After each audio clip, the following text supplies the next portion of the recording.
जय Shri Krishna, Radhe Govind. Welcome back to Kanhamrit. तो आज है द्वितीय नवरात्रि और आज हम माता के दूसरे स्वरूप के बारे में बात करेंगे। माता का दूसरा स्वरूप है ब्रह्मचारिणी का।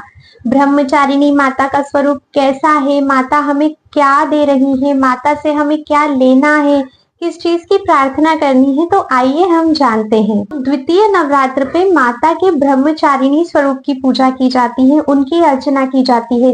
ब्रह्मचारिणी माता का स्वरूप एक तपस्विनी जैसा है। माता सफेद वस्त्र धारण करती है। माता के दाहिने हाथ में जप माला है और माता के बाएं हाथ में कमंडल है। एक तपस्विनी की तरह माता का कोई वाहन नहीं है। माता किसी पर सवार नहीं रहती है, माता खड़ी है, ऐसी स्वरूप है माता का।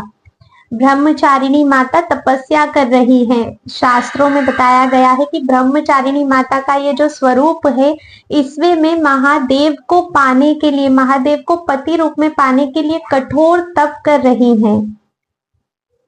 जैसा कि हम सभी जानते हैं कि माता पार्वती ने जब सती थी वे, उसके बाद उनका पार्वती के रूप में जन्म हुआ, तब माता पार्वती ने अत्यंत ही कठिन तपस्या करी थी महादेव को पाने के लिए पति के रूप में। यही ब्रह्मचारिणी स्वरूप है। ब्रह्मचारिणी माता हमें कीर्तन भक्ति सिखाती है। ब्रह्मचारिणी माता से हमें कीर्तन भक्ति का आशीर्वाद लेना है, क्योंकि जब हमारी श्रवण भक्ति पुष्ट होती है, जब हमें माता शैलपुत्री का आशीर्वाद मिलता है, उसके बाद दूसरी सीढ़ी है कीर्तन भक्ति की, श्रवणम कीर्तनम। तो दूसरी कीर्तन भक्ति है, तो हमें माता ब्रह्मचारिणी से कीर्तन भक्ति का आशीर्वाद लेना है। जिस तरह माता ब्रह्मचारिणी तपस्या कर रही है, जिस तरह वे महादेव को पाने के लिए तप कर रही है, जिस तरह वे अपनी सुख सुविधाओं को त्याग कर जल रही है, तप रही है, चाहे कैसा ही मौसम हो, कुछ भी हो, माता अडिग है अपनी तपस्या पे, अपने प्रण पे। यही आशीर्वाद हमें माता से लेना है कि चाहे कैसी ही परिस्थिति हो हमारे सामने, चाहे कैसी ही सिचुएशन हो, कितनी ही समस्याएं क्यों ना आए, पर हम हमारी भक्ति से विचलित ना हो। जो हमारे नित्य के कर्म है, जो हमें करना है, जो हमें भक्ति में आगे ले जाएंगे, उन कर्मों से हमें कभी भी विचलित नहीं होना है। तो ये आशीर्वाद माता ब्रह्मचारिणी से ही हमें प्राप्त करना है।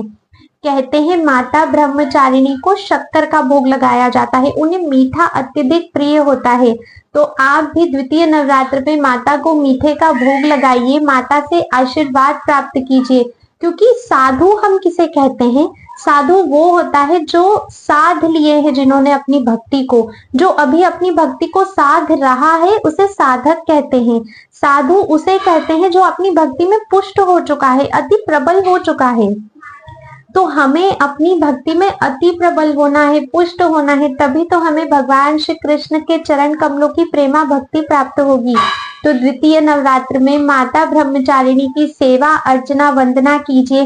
जिस तरह माता माला लिए हैं अपने दाहिने हाथ में और जप कर रही हैं, उसी तरह आप भी भगवान के नामों का जप कीजिए, मंत्रों का जप कीजिए। गुरुदेव से जो मंत्र प्राप्त हुए हैं उन्हें निष्ठा पूर्वक जप कीजिए और देखिएगा जब माता ब्रह्मचारिणी का आशीर्वाद आपके साथ होगा तो आप अपनी भक्ति में और अग्रसर होंगे और तीसरी सीढ़ी तक भी पहुंचेंगे। तो ये है द्वितीय नवरात्र की महिमा, माता ब्रह्मचारिणी की महिमा। आप सभी को द्वितीय नवरात्र की बहुत बहुत शुभकामनाएं। आज की वीडियो में बस इतना ही था। अब मैं आप सभी से कल मिलती हूँ तृतीय नवरात्रि की कथा को लेकर। तब तक के लिए आप इस वीडियो को ज्यादा से ज्यादा लाइक और शेयर कीजिए ताकि सभी लोगों तक ये इन्फॉर्मेशन पहुंच सके। और अगर आप चैनल पर नए हो तो चैनल को सब्सक्राइब करके बेल आइकन भी प्रेस कर दीजिए। राधे राधे।